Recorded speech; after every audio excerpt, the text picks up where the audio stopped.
Welcome to the Tech Egg. Don't get scrambled. Enjoy the video. You'll start by connecting the iPhone to the PC with a Lightning or USB-C cable. Make sure the cable and ports are clean. When prompted, tap Trust on the iPhone and unlock it so the PC can access photos. This authorizes transfers. If you prefer manual copying, disable iCloud Photos temporarily on the phone so originals appear via File Explorer. Otherwise, you'll get optimized versions. Once done, open Windows, File Explorer, and locate the iPhone under this PC to begin.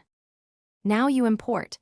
Open the Windows Photos app and choose Import from a connected device, or browse the DSIM folder in File Explorer and drag files to a local folder. Create a clear folder structure, year, event, or person, so you can find images later. For example, 2025 Vacation Family. Copy files rather than moving them to keep backups on the phone until you verify. Make sure to check for hike files, if needed. Convert to JPG for wider compatibility after transfer. Finish by verifying every file copied. Compare photo counts and open random samples so you know originals transferred.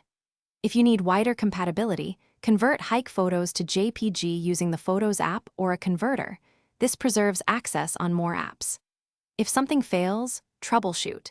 Make sure Windows recognizes the iPhone in Device Manager and update drivers, restart both devices, and try a different cable or USB port. If the phone won't prompt Trust, toggle USB settings or reconnect.